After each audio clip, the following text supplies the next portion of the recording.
అనుగ్రహించా. దేవునికి స్తోత్రం. హల్లెలూయా.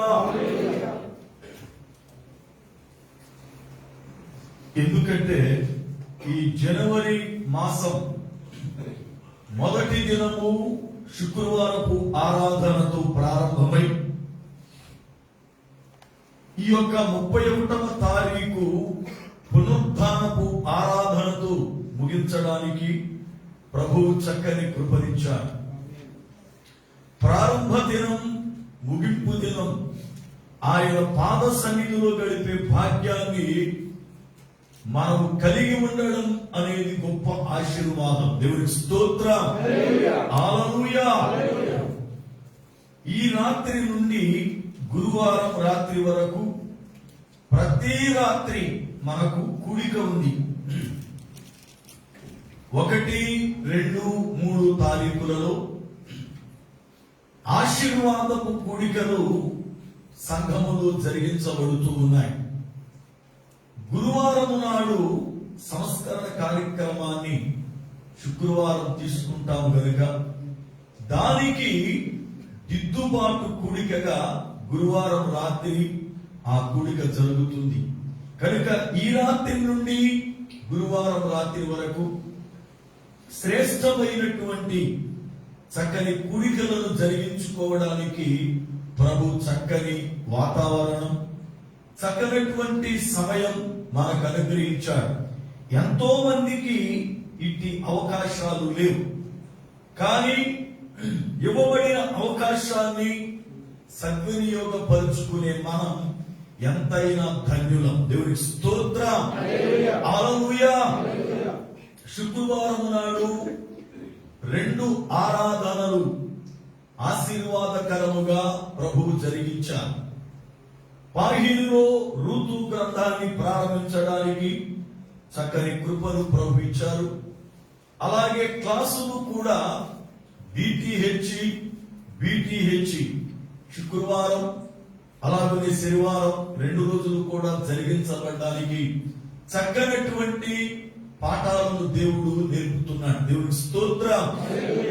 ఈ రాత్రి దేవుని యొక్క లేఖనములు మనము అపోస్తుల కార్యముల గ్రంథము 1వ అధ్యాయములో వచనం వెంబడి వచనాన్ని ధ్యానిస్తున్నాం.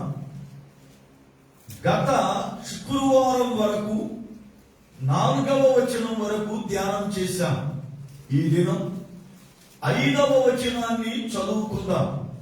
అపోస్తుల కార్యముల గ్రంథము 1వ అధ్యాయము 5వ వచనం.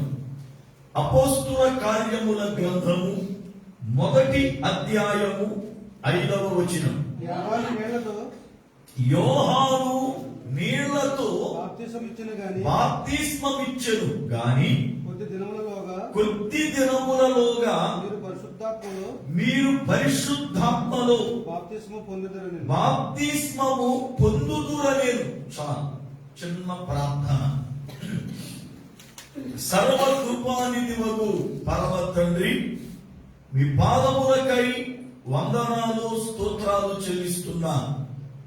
మీ అత్యంతమైన కృపను బట్టి ఈ రాత్రి కాలము వేళ మీ లేఖనముల ద్వారా మాతో మాట్లాడి మమ్ములను బలపరచండి. మీ వాక్యము చదవబడి ఉన్నది. సేవకునిగా మీ పక్షమున నిలబడి ఉన్నా నన్ను మరుగుపరిచి వింటున్న మా అందరినీ కూడా వాక్యము చేత దర్శించుమని యేసు నామమున ప్రార్థిస్తున్నారు పరమ తండ్రి. ఆమేన్.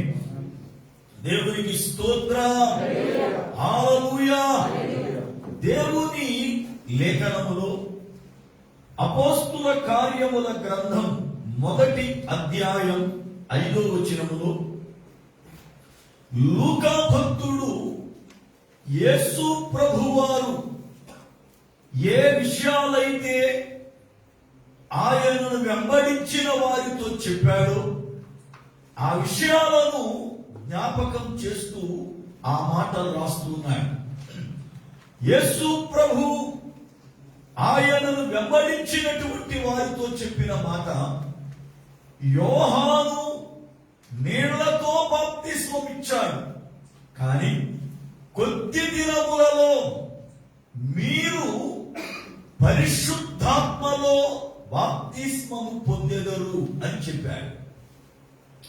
యేసు ప్రభువారు బాప్తిస్మమును గూర్చి ఆయన మాట్లాడుచు యోహాను యొక్క బాప్తిస్మాన్ని జ్ఞాపకం చేస్తూ ఉన్నాడు. బాప్తిస్మం అనే మాట పాత నిబంధనలో మనకు ఎక్కడా కనిపించదు.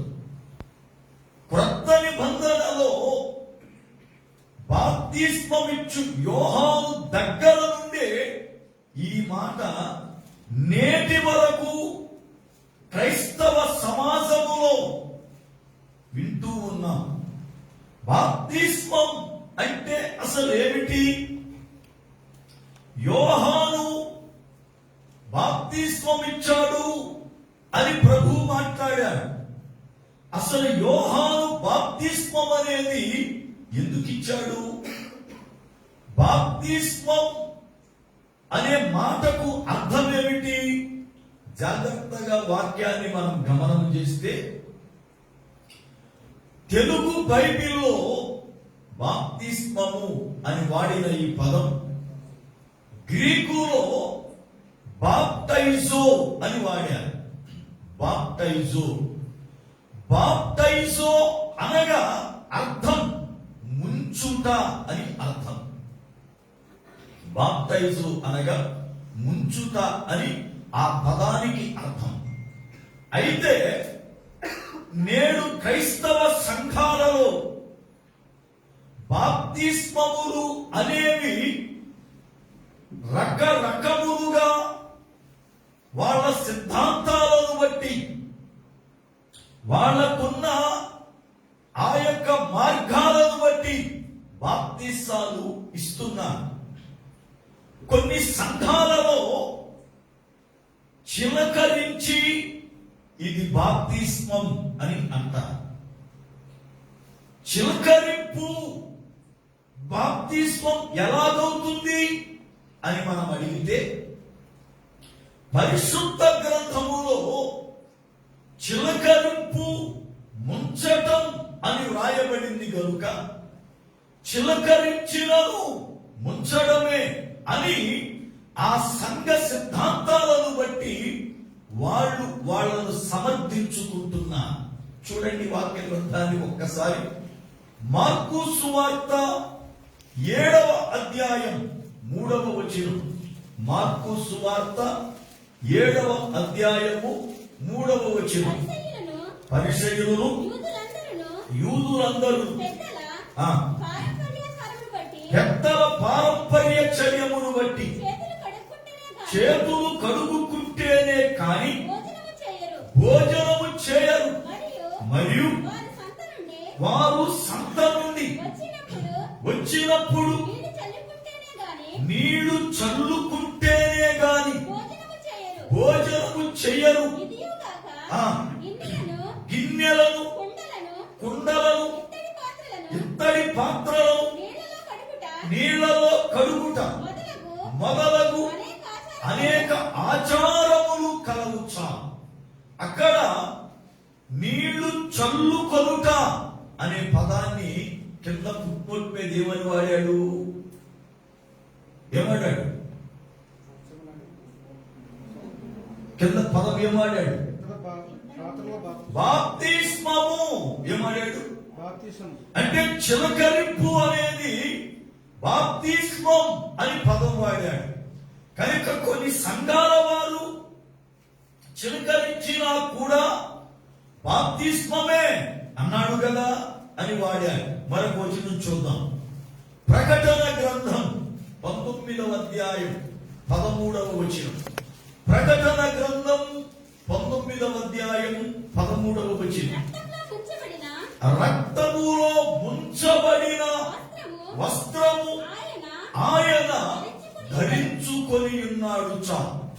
ముంచబడిన అన్న స్థలమున 1 అని సంఖ్య ఉంచి కింద ఫుట్నోట్ మీద చిలకరించిన అని వాడాడు.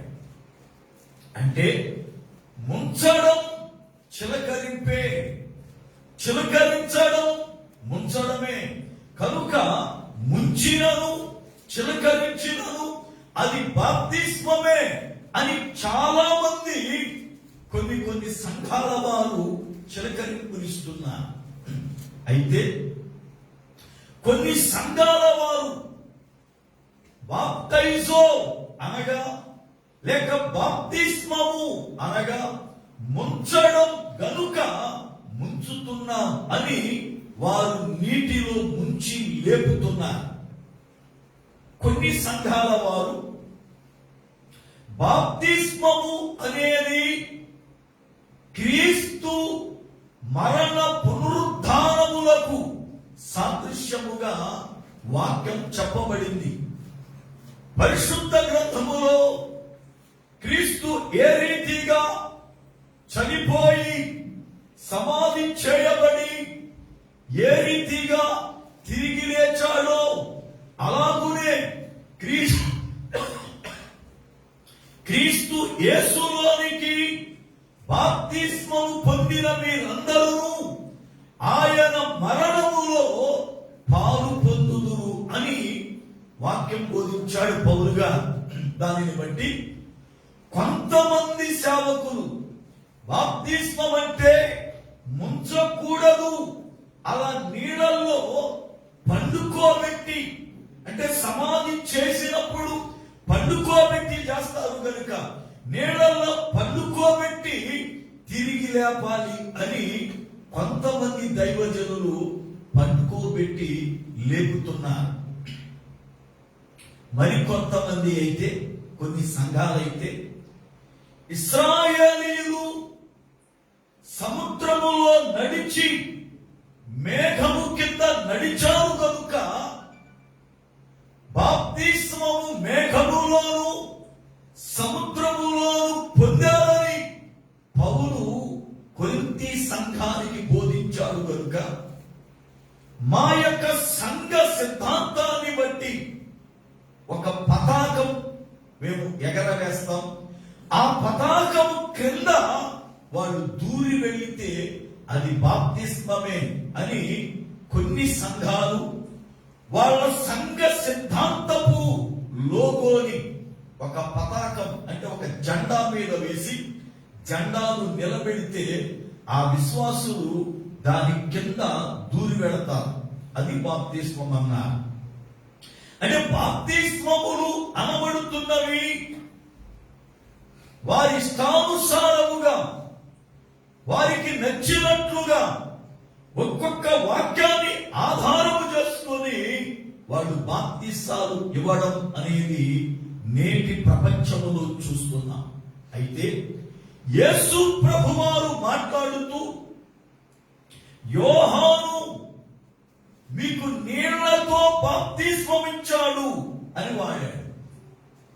ఎందుకు నీళ్లతో అసలు బాప్తిస్మం ఇచ్చాడు? అంతకు ముందు ఎప్పుడు ఆ కార్యము లేదు. భూమి మీద అంతకు ముందు ఎవరు బాప్తిస్మం అనేది ఇవ్వలేదు. ఆ పదాన్ని వాడలే. యోహాను దగ్గర నుండి యోహానునకు దేవుడు బయలుపరచగా ఆయన ఆ కార్యమును ప్రారంభించాడు. ఎందుకు బాప్తిస్మం ఇచ్చాడో ఆ బాప్తిస్మం యొక్క ముఖ్య ఉద్దేశం ఏమిటో చదువుదాం. మత్తయి సువార్త 3వ అధ్యాయము 11వ వచనం. మత్తయి సువార్త 3వ అధ్యాయము 11వ వచనం. చూడండి, మారు మనస్సు నిమిత్తము నేను నీళ్లలో మీకు బాప్తిస్మం ఇచ్చుచున్నాను. అయితే నా వెనుక వచ్చుచున్నవాడు నాకంటే శక్తిమంతుడు. ఆయన చెప్పులు మోయుటకైనను నేను పాత్రుడను కాను. ఆయన పరిశుద్ధాత్మలోను అగ్నితోను మీకు బాప్తిస్మము ఇచ్చును. జాగ్రత్తగా గమనించాలి. యోహాను జకర్యా ఎలిజబెత్ కుమారుడైన యోహాను బాప్తిస్మం ఇస్తున్నాడు. బాప్తిస్మం ఇస్తున్నప్పుడు ఆయన దగ్గరకు వస్తున్నటువంటి ప్రజలకి ఈ మాట చెప్పాడు, నేను మీకు మారు మనసు రావాలని నీళ్లతో బాప్తిస్మం ఇస్తున్నా. అంటే నేనిచ్చే బాప్తిస్మాన్ని మీరు గాని తీసుకుంటే మీకు మారు మనసు వస్తుంది, చెడ్డ హృదయం పోయి క్రొత్త మనసు వస్తుంది అని ఆయన తన దగ్గరకు వస్తున్నటువంటి వారి పాపాలను ఒప్పుకొనుచుండగా, వారి పాపాలను ఒప్పుకొని ఆయన దగ్గరికి వస్తే ఆయన బాప్తిస్మాన్ని ఇచ్చాడు. లేఖనాన్ని మనం గమనం చేస్తే యోహాను ఏ నామములో బాప్తిస్మం ఇచ్చాడో వ్రాయబడలే. కానీ యేసు ప్రభువారు పునరుద్ధానుడై ఆరోహణుడై వెళ్ళిపోయేటప్పుడు మాత్రం తండ్రి యొక్కయు కుమారుని యొక్కయు పరిశుద్ధాత్మ యొక్క నామములో బాప్తిస్మం ఇవ్వండి అని శిష్యులకు ఆజ్ఞాపించి వెళ్ళాడు. బైబిల్ గ్రంథములో యోహాను ఎందుకయ్యా బాప్తిస్మం ఇచ్చాడు అంటే ప్రజలకు మారు మనసు రావాలని.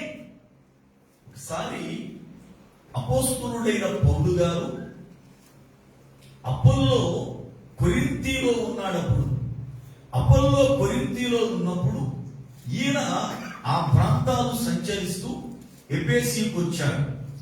ఎఫెసీలో 12 మందే చిన్న సంఘం ప్రార్థన చేసుకుంటున్నారు. చాలా మంది చిన్న సంఘం అంటే చాలా సుఖంగా చూస్తాం కదా. చాలా మంది సంఘము అంటే 700 మంది ఉండాలి అన్నట్టుగా ఆలోచన చేస్తారు. ప్రియులారా, సంఘం అనేది 100 మంది ఉన్నారా 10 మంది ఉన్నారా కాదు ముఖ్యం. ఉన్నవారు వాక్యానుసారముగా జీవిస్తూ దేవుని రాజ్యానికి నడపబడుతున్న వారేనా, ఆ దైవజనుడు ఆత్మల భారము కలిగిన వాడేనా అని మనం ఆలోచించాలి. పరిశుద్ధ గ్రంథములో విశ్వాసులను ప్రభువు చిన్న మంద అని సంబోధించాడు. గొర్రెల్ని, పందుల్ని పెద్ద మంద అని సంబోధించాడు. పందులు ఎక్కువ ఉన్నాయి, 2000 పందులు. కానీ ఉపయోగం ఏమి? అవి పందులు. చిన్న మంద చిన్న గురుపు గొర్రెలు ఉన్నాయి.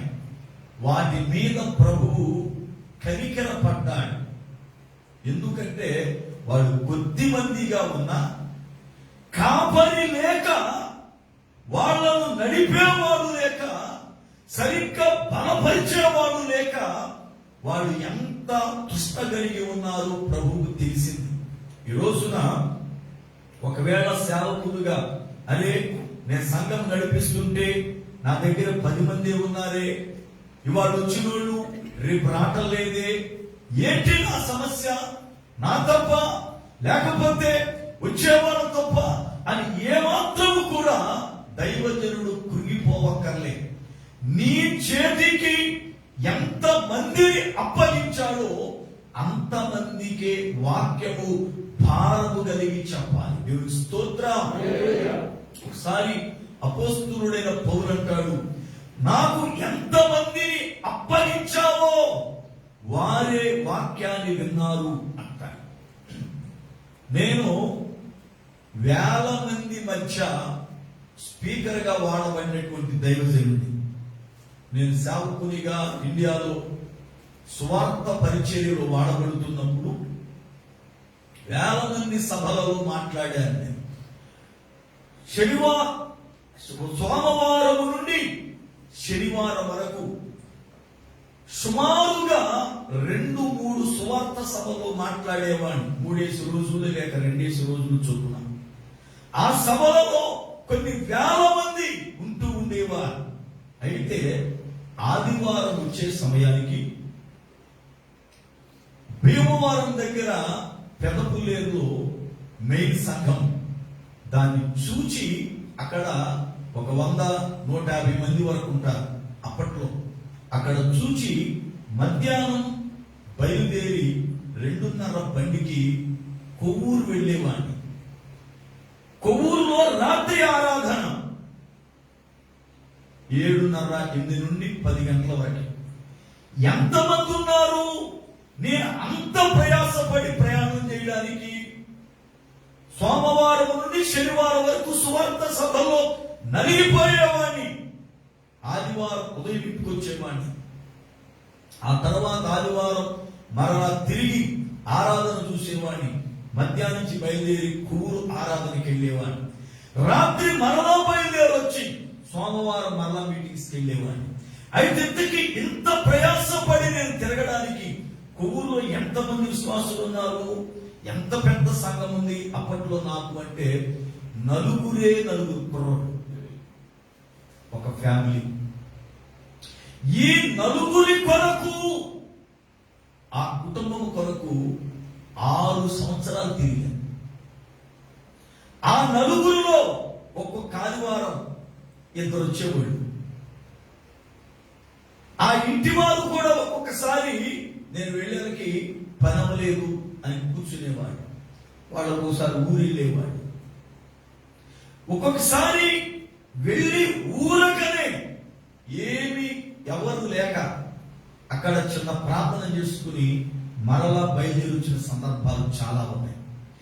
ఈ 4 కొరకే 6 సంవత్సరాలు తిరిగాను. ఎందుకు ఈ మాటలు చెబుతున్నాను అంటే, సేవ అంటే ఏదో వేల మంది ఉంటేనే సంఘం, ఏదో కానుకలు వస్తేనే సంఘం, ఏదో అందమైన మందిరం ఉంటేనే సంఘం కాదు. సేవ అని అంటే నశించిపోతున్నటువంటి ఒక్క ఆత్మ ఉన్న దాని కొరకు రాత్రింబవళ్ళు ప్రయాసపడడమే సేవ. దేవునికి స్తోత్రం. దేవుని లేఖనములో యేసు ప్రభువారు ఆయన సువార్త ప్రకటించినప్పుడు వేల మంది వచ్చినా చెప్పాడు. వేల మంది వచ్చినా చెప్పాడు కనుక కావలసిన వాళ్ళందరూ నా దగ్గరికే వస్తారులే, నేనేంటి వెళ్ళేది అనుకోలా. ఒక్కొక్క ఆత్మ కొరకు శ్రమపడి ఆయన వెళ్ళిన సందర్భాలు ఉన్నాయి. కెరాసేనుల సమాధిలో ఉన్న వాడి దగ్గరికి సాయంకాలం వేళ బయలుదేరి సముద్రం మీద ప్రయాణం చేసి వెళుతుంటే తుఫాను వచ్చింది. చచ్చిపోతామేమో అని శిష్యులు భయపడ్డారు. తుఫాను అయినా సరే, మరణం ఎదురుగా నిలబడినా సరే ఒక్కడ కొరకెళ్ళాడు. వాడికి పట్టిన దెయ్యాలు అనుకుంటే మళ్ళీ అమ్మటే వచ్చాడు. ఆ ఊళ్ళో లేడు. సమరయ స్త్రీతో మాట్లాడటానికి మిట్ట మధ్యాహ్నం 12 గంటల వేళ ఒక్క స్త్రీ కొరకు వెళ్ళాడు ఆయన. ఆ ఊళ్ళో ఎవరి దగ్గరికి పోవాలా, ఆ స్త్రీ కొరకే బావి దగ్గరికి వెళ్ళాడు. ఒక్క ఆత్మైనా సరే నశించడం దేవునికి ఇష్టం లేదు కనుక ఆయన శ్రమపడి వెళ్ళి వాళ్ళకి వాక్యాన్ని బోధించి ప్రభువులోనికి నడిపించాడు. దేవునికి స్తోత్రం. సేవ చెప్తున్నారా? ఏదో 10 మంది కూర్చుంటే బోధ చేస్తా, 100 మంది కూర్చుంటే బోధ చేస్తాను కాదు. మన ముందు 2 కూర్చున్నా కృంగిపోకుండా దేవుడు నాకు 2 ఇచ్చాడు. ఇవాళ వీళ్ళిద్దరికి వాక్యం చూద్దామని వాళ్ళ ఇద్దరిని ప్రభు దగ్గరికి నడిపించాలి అన్న దృక్పథంతో వాక్యాన్ని విత్తడం ప్రారంభించాలి. దేవునికి స్తోత్రం. హల్లెలూయా. దేవుని లేఖనములో పౌలు భక్తుడు ఎఫెసు పట్టణం మీదుగా తిరిగి వస్తూ ఉన్నప్పుడు ఆ ఊర్లో 12 మంది మగోళ్ళు, చిన్న సహవాసం. వాళ్ళ మధ్యకి వెళ్ళాడు. వాళ్ళ మధ్యకి వెళ్ళినప్పుడు ఆయన అడిగాడు, మీరు పరిశుద్ధాత్మను పొందారా అని అడిగాడు. వీళ్ళు అన్నారు, అసలు పరిశుద్ధాత్ముడు ఉన్నాడన్న సంగతే మాకు తెలీదు. అదేంటయ్యా, మరి మీరు క్రైస్తవులు కదా, వాక్యం విన్నారు కదా, ఎందుకే బాప్తిసం పొందారా అంటే, పొందాం బాప్తిసం. మరి బాప్తిసం పొందినప్పుడు పరిశుద్ధాత్ముడు ఉన్నాడన్న ఏ నామములో బాప్తిసం పొందారు మీరు అని అడిగితే ఆ 12 మంది చెప్పిన మాట ఏంటి తెలుసా? యోహాను ఇచ్చిన బాప్తిసాన్ని పొందాం. అప్పుడు పౌలు అన్నాడు, యోహాను ప్రభు విషయమై మారు మనసు పొందడం కొరకు ఇచ్చాడయ్యా, అది కాదు బాప్తిస్మము, యేసు ప్రభువు చెప్పిన బాప్తిసం పొందాలి మీరు అని వాళ్లకు యోహాను బాప్తిస్ము యొక్క విషయాన్ని బోధించారు. చూడండి వాక్యాన్ని. అపోస్తుల కార్యముల గ్రంథము 19వ అధ్యాయం 4వ వచనం. అపోస్తుల కార్యముల గ్రంథము 19వ అధ్యాయం 4వ వచనం. అందుకు పౌలు యోహాను తన వెనుక వచ్చువాని యందు అనగా యేసునందు విశ్వాసం ఉంచవలనని ప్రజలతో చెప్పుచు, చూడండి, మారు మనస్సు విషయమైన బాప్తిస్మమిచ్చనని చెప్పెను. చాలు. యోహాను దేనిని గురించి బాప్తిస్మమిచ్చాడు అని అంటే, మీరు మారు మనసు పొందాలి, నా వెనుక ఒక ఆయన రాబోతున్నాడు, ఆయనకు మీరు విశ్వాసం ఉంచాలి అంటే ఇప్పుడున్న మనసు మార్చబడాలి అని మనసు మారుట కొరకై బాప్తిస్మం ఇచ్చాడు. ఈ రోజున ప్రజలకు మారు మనసు ఎంత ఉపయోగం, ఎంత అవసరం అంటే నేటి ప్రపంచాన్ని చూస్తే భయమేస్తా ఉంది. అపవాది ప్రజలను ఎంత అజ్ఞానులుగా, ఎంత నరరూప రాక్షసులుగా, ఎంత మూర్ఖులుగా మార్చేస్తున్నాడో తెల్లారితే పేపర్ చూస్తే భయమేస్తా ఉంది. ప్రజలు ఎంత భయంకరంగా తయారైపోయారు. దురాత్మలు వీళ్ళని ఎంత భయంకరంగా ఆవరించేస్తున్నాయో జనాన్ని చెప్పన. జార్ఖండ్ అన్న ప్రాంతంలో, మన ఇండియాలో ఉంది ప్లీజ్, జార్ఖండ్ అనబడుతున్న ప్రాంతంలో ప్రధాన సోమ్ అనబడుతున్న యవనస్తుడు, 35 సంవత్సరాలు ఆ కుర్రోడు వయసు, 35 సంవత్సరాలు, భయంకరముగా త్రాగుడికి బానిస అయిపోయాడు. అతడు తాగి ఇంటికి వస్తుంటే తల్లి, నువ్వు ఇలా తాగొస్తున్నావు, ఇలాగ అల్లరి చేస్తున్నావు, డబ్బులు పాడు చేస్తున్నావు అని చెప్పి తల్లి ఆ కుర్రాడిని ఒక రోజున మందలించింది. ఆమె వయసు 60 సంవత్సరాలు. తల్లి మందలించిందని చెప్పి తల్లిని పట్టుకుని కొట్టాడు. ఆమె చనిపోయింది.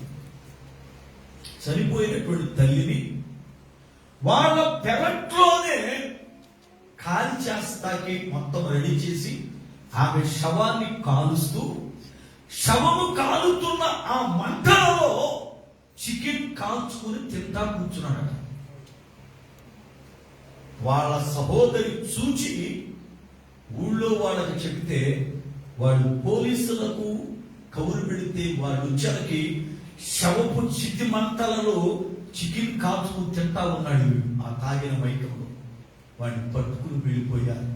అంటే ఈ రోజున మనుషుణ్ణి అపవాది ఎంత వికృతముగా, ఎంత నరరూప రాక్షసులుగా తయారు చేస్తుందో చెప్పలేదు.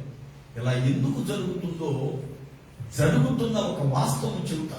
ఎందుకంటే ఈ రోజు చాలా మంది ప్రజలు ఎలా మూర్ఖులైపోయారేంటి, అజ్ఞానులైపోయారేంటి, ఎంత భయంకరంగా అయిపోయారేంటి అనుకున్నా. ఎందుకంటే భక్తి అనబడుతున్నటువంటి ఆ మత్తులో, భక్తి అనబడుతున్న మత్తులో నేను దేవుణ్ణి ఆరాధిస్తున్నా, నేను దేవుణ్ణి పూజిస్తున్నా, నా దేవుడు ఇలాగ నన్ను కోరుకుంటున్నాడు, నా దేవుడు నన్ను ఇలా కోరుకుంటున్నాడు, నేను అలా పూజ చేయాలని ఆయన అనుకుంటున్నాడు, ఆయన సంతోష పెట్టడమే అని చెప్పి దేవుని ముందు అర్ధనగ్నంగా పూజలు చేసేవాడు కొందరు, వాళ్ళ పిల్లలను బలునిచ్చేవాడు కొందరు.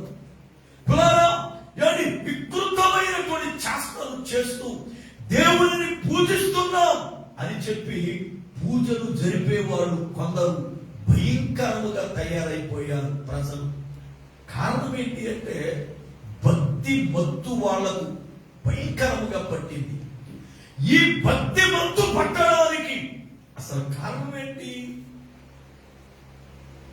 కారు చీకట్లో కాంతి రేఖ అనబడుతున్న పుస్తకములో ఒక సహోదరి తన సాక్ష్యాన్ని రాస్తూ ఈ సంగతి రాసింది. ఏమిటి అంటే, అమెరికాలో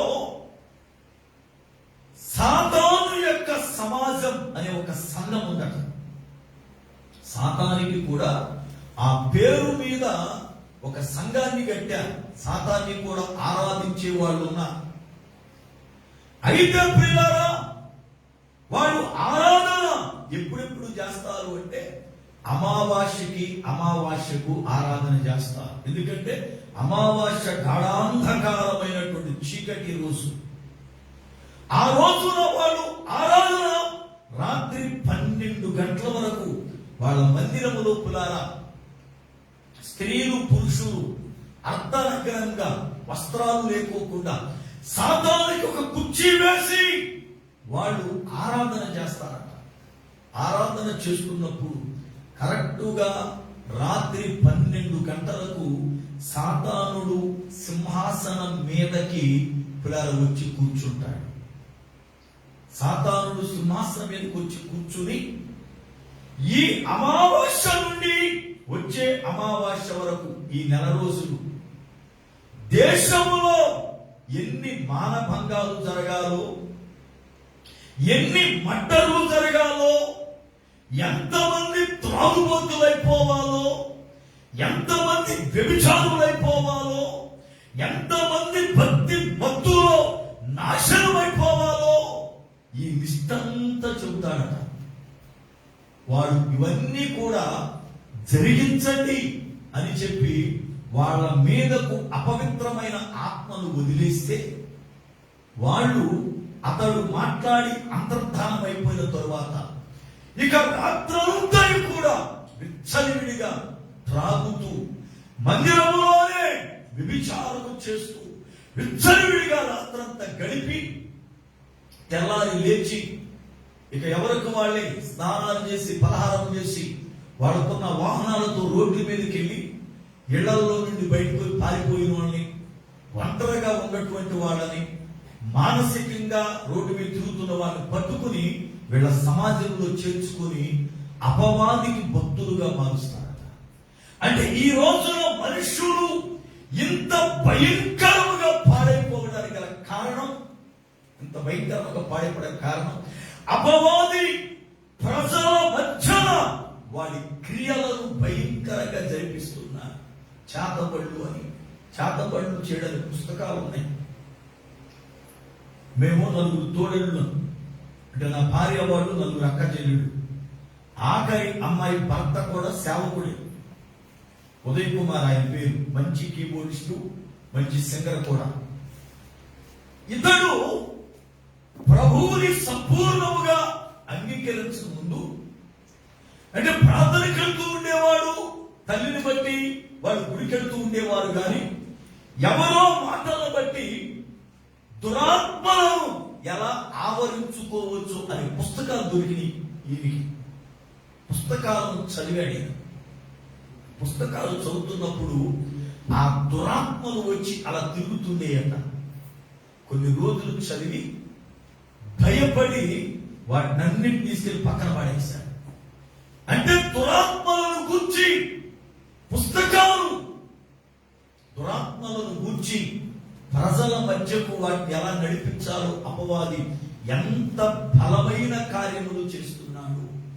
ఈ రోజున లోకాన్ని చూస్తే ఎక్కడ చూసినా ప్రజలు అపవిత్రతలోనే, విపరీతమైన త్రాగుడు, విపరీతమైనటువంటి మూఢత్వం, విపరీతమైనటువంటి హత్యలు, విపరీతమైనటువంటి మానభంగాలు, విపరీతమైనటువంటి విషయాలు ఎక్కడ చూసినా అయ్యో సమాజం ఏమైపోతుంది అని భయమేస్తా ఉంది. ఈ రోజున అపవాది మనుషుల్ని ఎంత భయంకరంగా వాడేసుకున్నాడు చెప్పనా. ఒకసారి మద్రాస్ ప్రాంతంలో ఒక ఆయన మంచి డాక్టర్, ఉదరపు స్పెషలిస్ట్ డాక్టర్, అంటే కడుపుకు సంబంధించిన విషయాలు స్పెషలిస్ట్. ఆయనకు ఒక కొడుకు పుట్టాడు. కొడుకు పుట్టిన 7 సంవత్సరాలకి మరలా రెండో కొడుకు పుట్టాడు. రెండో కొడుకు పుట్టినప్పుడు తల్లికి ఇబ్బందిగా ఉంటది ఇంట్లో అని చెప్పి 7 సంవత్సరాల పిల్లల్ని తనతో పాటు హాస్పిటల్ తీసుకెళ్ళాడు. హాస్పిటల్ తీసుకెళ్తే ఆ రోజున అనుకోకుండా ఆపరేషన్ చేయవలసి వస్తే వీళ్ళు బయట పెడితే ఏం చేస్తాడు ఏంటని చెప్పి సరే అని చెప్పి ఆపరేషన్ థియేటర్లో తీసుకెళ్ళాడు. వాళ్ళ నాన్నగారు కడుపును కూసి అవన్నీ చేయడం ఈ కుర్రుడు బాగా చూశాడు. 7వ సంవత్సరం పిల్లలు బాగా చూశాడు. బాగా చూసిన తర్వాత ఇంటికి వచ్చేశాడు. ఒక రోజున తండ్రి డ్యూటీకి వెళ్ళాడు. తల్లి ఏదో పని మీద నెలలోపు పిల్లోని పడుకోబెట్టి తమ్ముడు చూస్తా ఉందని అలా బయట ప్యాక్లోకి వెళ్ళింది. ఈ పిల్లోడు ఏం చేశాడు తెలుసా? మా నాన్న ఆపరేషన్ చేశాడు కదా, నేను కూడా అలా చేసి చూద్దామని చెప్పి సొంత తమ్ముడిని నెలలోపు పిల్లోని కాళ్ళు చేతులు ఇలా ఎడం చేసి కట్టి వంట రూములోకి వెళ్ళి కత్తి తీసుకొచ్చి పట్టుకోసేశాడు.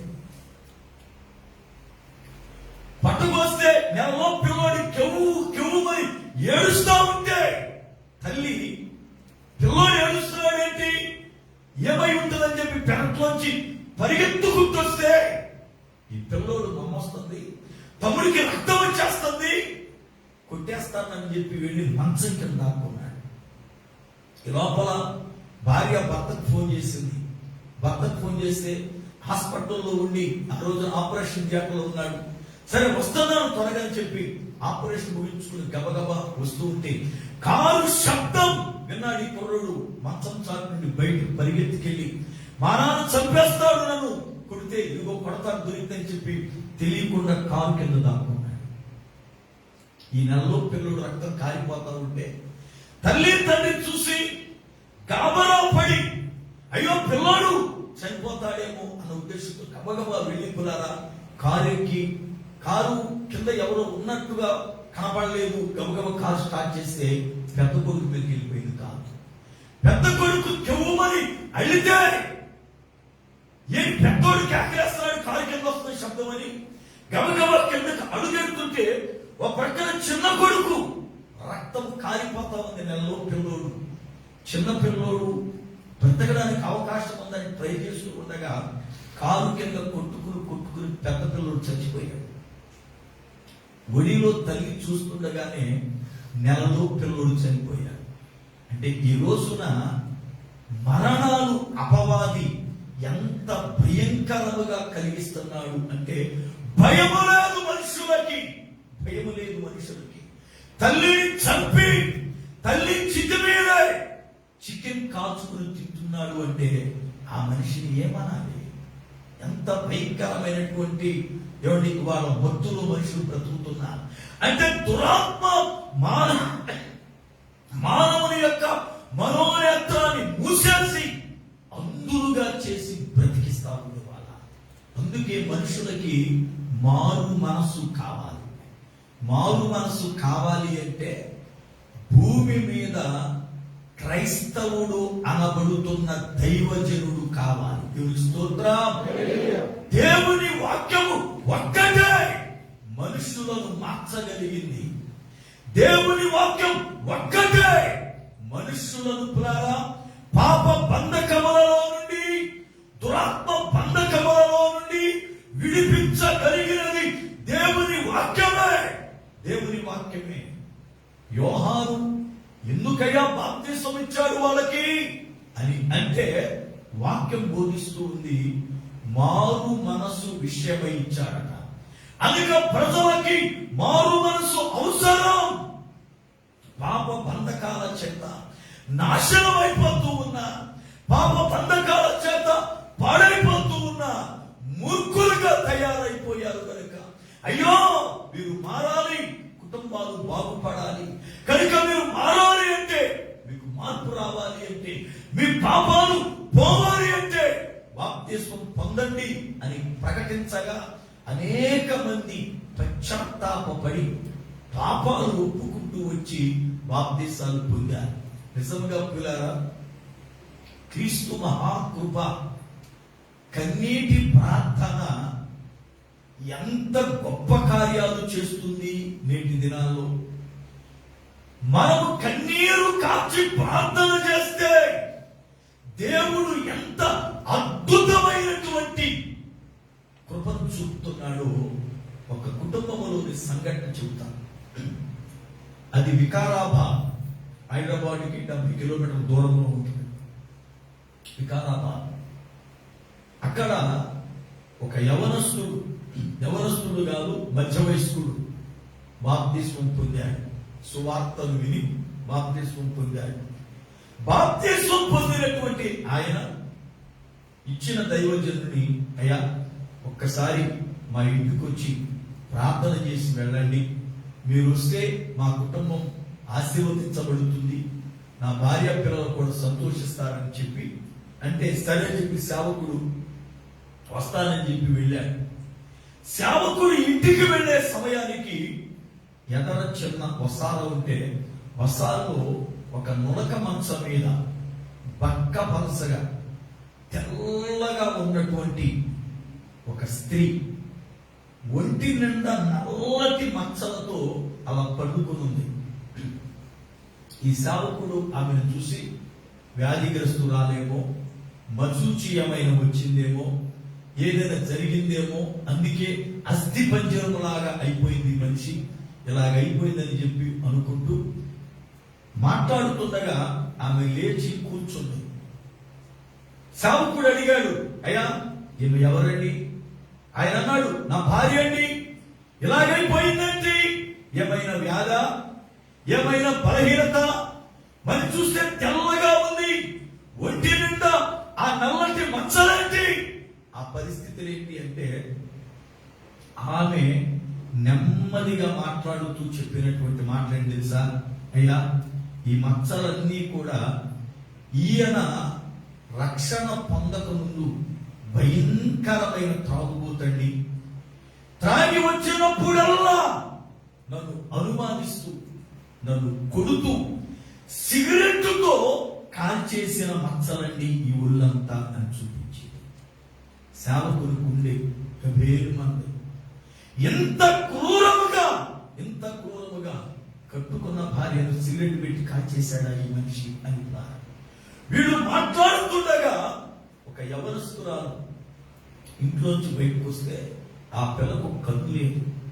ఆ పిల్ల బయటకు వస్తూ ఉన్నప్పుడు ఈయన చూసి, ఎవరి పాప అని అంటే మా అమ్మాయేనండి అన్నాడు.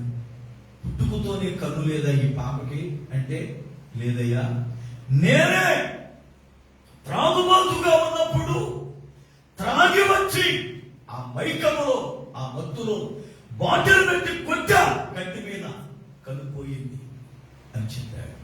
సావుకుడికి భయం ప్రారంభమైంది. ఇతడు ఎంత దుర్మార్గుడు ఏమిటే. అయితే ఆ కూతురు ఒక కంటితోనే కన్నీరు కాలుస్తూ చెప్పిన మాట ఏంటి తెలుసా?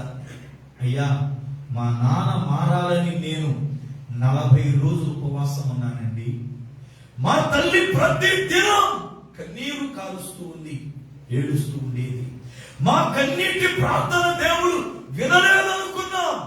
మా కన్నీటి ప్రార్థన వృధాయిపోయింది, మా ప్రార్థన దేవుడు వినలేదనుకున్నాం. కానీ మా ప్రార్థన దేవుడు విని మా తండ్రిని మార్చాడు. ఈ రోజున మా కుటుంబం సంతోషముగా ఉంది. ఈ రోజున పిల్లారా, ఎన్నో కుటుంబాలు తాగుడు వల్ల నాశనమైపోతే, ఎన్నో కుటుంబాలు మోసాల వల్ల నాశనమైపోతే, ఎన్నో కుటుంబాలు వ్యభిచారాల వల్ల నాశనమైపోతే, ఎవరో ఒకరు వాళ్ళ కొరకు కన్నీరు ప్రార్థన చేస్తే ఆ కన్నీటి ప్రార్థన బట్టి దేవుడు కనికరించి వారిని మారిస్తే వాళ్ళు మారు మనసు పొంది ఈ రోజున దేవునిలో సాగుతున్నారు.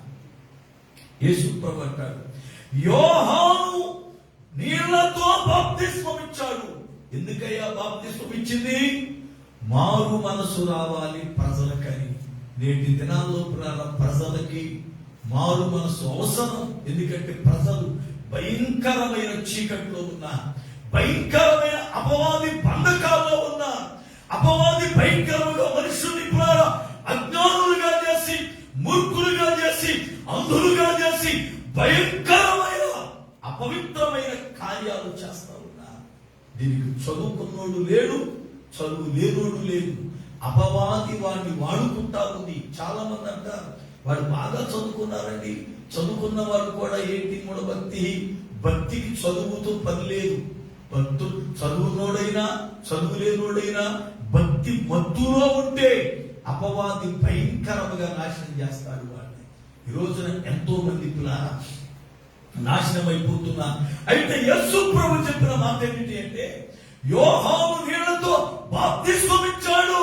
బాప్తిస్మం అంటే ఏమిటో ఒక్క మాట చూపించి నేను ముగించి వచ్చే శుక్రవారం దీని యొక్క కొనసాగింపు చెబుతా. ఏమండి, బాప్తిస్మం అంటే ఏమిటి? రోమాపత్రిక 6వ అధ్యాయం 3-4 వచన. రోమాపత్రిక 6వ అధ్యాయం 3-4 వచన.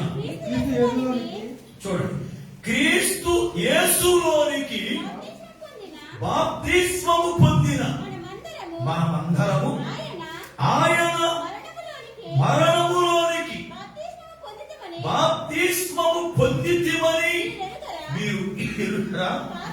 కాబట్టి తండ్రి మహిమ వలన క్రీస్తు మృతులలో నుండి ఎలాగు లేపబడెనో అలాగే మనమును నూతన జీవము పొందిన వారమై మనము బాప్తిస్మము వలన మరణములో పాలు పొందుటకై ఆయనతో కూడా పాతి పెట్టబడితిమి.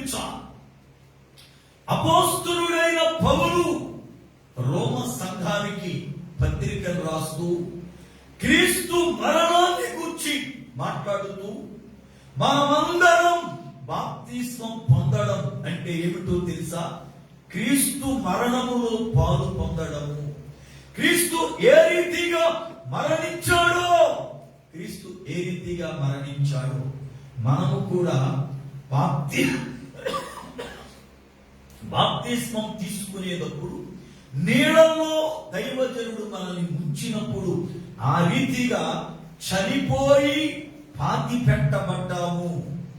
దైవజనుడు తిరిగి పైకి లేపినప్పుడు క్రీస్తు 3వ దినమున ఏ రీతిగా పునరుత్థానుడై నూతనత్వముగా లేచాడు, మనము మరణించి క్రొత్త జన్మ అనుభవముగా లేవడమే బాప్తిస్మం అని చెప్పాడు. దేవునికి స్తోత్రం. బాప్తిస్మం పొందాను నేను అంటున్నారు చాలా మంది. బాప్తిస్మం పొందిన వారిలో ఉండవలసిన లక్షణం ఏంటంటే, పాతవి చచ్చి సమాధి చేయబడాలి. సమాధి చేయబడ్డాయా? బాప్తిస్మం యొక్క మూల ఉద్దేశం పాతవి చచ్చి సమాధి చేయబడి నువ్వు తిరిగి లేచిన తరువాత నీలో నూతనత్వం కనబడాలి, క్రొత్తదనం కనబడాలి. పాతది మరలా ఏది కనపడకూడదు. పాతది మరలా నీలో ఏది కూడా మొలవకూడదు. అది బాప్తిస్మం పొందాను అని చెప్పడానికి ముంగుర్తు. కానీ నేటి దినాల్లో చాలా మంది బాప్తిస్మం పొందుతున్నారు కానీ పాతవి పాతవిగానే ఉంటున్నాయి, చెడు చెడుగానే ఉంటుంది. మరి ఏం మారింది వీళ్ళలో అంటే, పాస్టర్ గారు పేరు మారుతున్నాడు అంతే. పేరు మారింది. మరి ఏమైనా మాటలు మారాయా అంటే అయ్యే వంకర మాటలు, అయ్యే పోస్తులు కబుర్లు, అయ్యే అసూయతో కూడిన మాటలు, అయ్యే ఈర్ష్తో కూడిన మాటలు, అయ్యే మాటలు మారలేదు. ఏమైనా పని క్రియలు మారాయా? క్రియలు మారలేదు. మరి బాప్తిస్మం పొందామని ఏంటి ఉపయోగం? చాలా మంది జీవితాలలో బాప్తిస్మం పొందినట్టు ఉన్నారు కానీ చావవలసినవి చావలేదు, చంపలేదు వాళ్ళ జీవితాల్లో. దేవుని వాక్యం బోధిస్తుంది, బాప్తిస్మము అనగా పాప విషయములు చనిపోయి నూతనముగా పుట్టిన పుట్టినటువంటి అనుభవం, కొత్త జన్మ అనుభవం. కొత్త జన్మ అనుభవంలోనికి మనం నడిపించబడాలి. అంతేగాని పాత జన్మ అనుభవంలోనే మనం ఉంటే మన బాప్తిస్మములారా అది నిష్ప్రయోజనం, అది వ్యర్థం. యేసు ప్రభువారు చెప్పిన మాటలు, యోహాను ఇదిగో నీళ్లతో బాప్తిస్మం ఇచ్చాడు, కానీ కొద్ది రోజులలో మీరు పరిశుద్ధాత్మలో బాప్తిస్మం పొందుతారు అన్నాడు. పరిశుద్ధాత్మలో బాప్తిస్మం పొందుతారు అంటే పరిశుద్ధాత్మ దేవుడు మిమ్ములను ముంచి తన ఆత్మలో లేపుతాడు. మిమ్ములను ఆత్మలో ముంచి లేపుతాడు. ఆత్మలో ముంచి లెగిస్తే ఏమవుతుంది? ఆత్మలో పూర్తిగా సంపూర్ణమైతే ఏమవుతుందో మన శుక్రవారం వాక్యం ధ్యానం చేద్దాం. ఎందుకంటే యోహాను బాప్తిసాన్ని గురించి ప్రభువు మాట్లాడాడు. అయితే యోహాను బాప్తిస్మం వేరు, నేడు యేసు ప్రభు సేవకులను ఇవ్వమన్న బాప్తిస్మం వేరు. ఇప్పుడు దైవజనులు ఇచ్చే బాప్తిస్మం ఇదే బాప్తిస్మం. చూడండి వాక్యాన్ని, అపోస్తుల కార్యముల గ్రంథం 2వ అధ్యాయము 37, 38 వచ్చిన అపోస్తుల కార్యముల గ్రంథం 2వ అధ్యాయము 37, 38 వచ్చిన వారు ఈ మాట విని హృదయములో నొచ్చుకుని నొచ్చుకొని సహోదరులారా మేమేము చేతుమని పేతురుని అడుగగా అపోస్తులను అడుగగా పేతురు మీరు మారు మనసు పొంది చూడండి మీరు మారు మనసు పొంది పాప క్షమాపణ నిమిత్తం ప్రతివాడు యేసుక్రీస్తు నామములో బాప్తిస్మము పొందుడి. చాలు. పేతురు అంటాడు, మీరు మారు మనసు పొందండి, మీ పాపాలు క్షమించబడ్డాయి అని నిర్ధారణ కొరకు బాప్తిస్మం పొందండి అన్నాడు. యోహానేమో మారు మనసు కావాలి అంటే బాప్తిస్మం పొందితే వస్తుందన్నాడు. కానీ ఇక్కడ ప్రభు అంటాడు ఆయన శిష్యులతో చెప్పిన మాటలను బట్టి శిష్యులు చెబుతున్న మాట ఏంటంటే బాప్తిస్మం పొందితే మారు మనసు రావడం కాదు, ముందు మారు మనసు పొందాలి, ఆ తర్వాత మీకు బాప్తిస్మం ఇస్తామంటున్నా. మరి ఎలా వస్తుంది ఇప్పుడు మారు మనసు? యోహాను అయితే బాప్తిస్మం ఇస్తే మారు మనసు వచ్చింది. ఇప్పుడు యోహాను బాప్తిస్మం వద్దంటున్నారు. మరి అలాంటప్పుడు మనకి మారు మనసు ఎలా వస్తుంది? మన హృదయం ఎలా మార్చబడింది? మన క్రియలు ఎలా మార్చబడతాయి? మనం ఎలా మారు మనసు పొందుతామంటే ఈ మారు మనసు అనుభవంలోనికి నిన్ను నడిపించేది దేవుని వాక్యం. ముందు దేవుని వాక్యము వింటే దేవుని వాక్యం నీ అంతరంగాలలోనికి వెళ్ళి నీ అంతరంగములో ఎక్కడ చెడు ఉందో, ఎక్కడ తప్పు దాగి ఉందో, ఎక్కడ నీ లోపల అపవిత్రత ఉందో అదంతా కూడా కెలికి నిన్ను ఒప్పింపజేస్తుంది. నువ్వెప్పుడైతే కన్నీటితో నీ పాపాలు ఒప్పుకున్నావో ఆ పాపములు కడగబడినప్పుడు నీకు మారు మనసు అనేది వస్తుంది. మారు మనసు వచ్చింది కనుక మారు మనసు రావడానికి కారణం ఏంటి అంటే నా పాపాలన్నీ క్షమించబడ్డాయండి, అందుకే నా హృదయం మార్చబడింది, దాన్ని బట్టి మార్పు వచ్చింది అని ఆ పాప క్షమాపణ జరిగినందుకు ఇప్పుడు బాప్తిస్మం పొందాలి. అది యేసు ప్రభు శిష్యులు చెప్పినటువంటి మాట.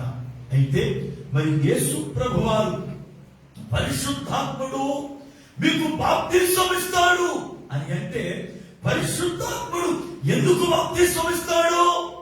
పరిశుద్ధాత్మలో మనం ఎందుకు ముంచబడి లేపబడాలి? యోహాను బాప్తిస్మం ఇస్తే మారు మనసు వచ్చింది. పరిశుద్ధాత్ముడు బాప్తిస్మం ఇస్తే ఏం జరుగుతుందో దేవుని వాక్యాన్ని రాబోయే దినాల్లో మనం విందాం. కనుక ఈ రాత్రి కాల వేళ మనము మారు మనసు పొందామా లేదా?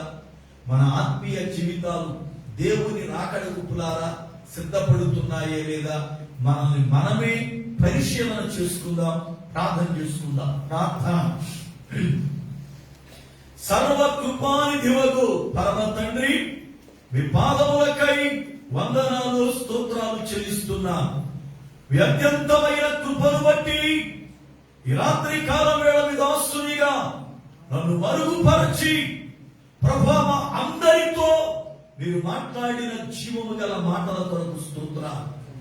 లోకములో దుష్టుడు ఎంత భయంకరముగా విజృంభణ చేస్తున్నాడో చూస్తున్నాము నాయన. కనుక దేవుని పిల్లలుగా దానిని ప్రభువా ఇదిగో నాయన ఎదుర్కోవడానికి, దాని నుండి ప్రజలను విడిపించడానికి మేము కూడా మీ పనిముట్లుగా వాడబడే గొప్ప కృప దయచేయండి. ఈ రాత్రి మాట్లాడినటువంటి మీ చూడగల మాటలు ప్రజల హృదయాలలో నీరు కట్టి ఫలింపు దయచేసి మీరు మహిమ పొందండి.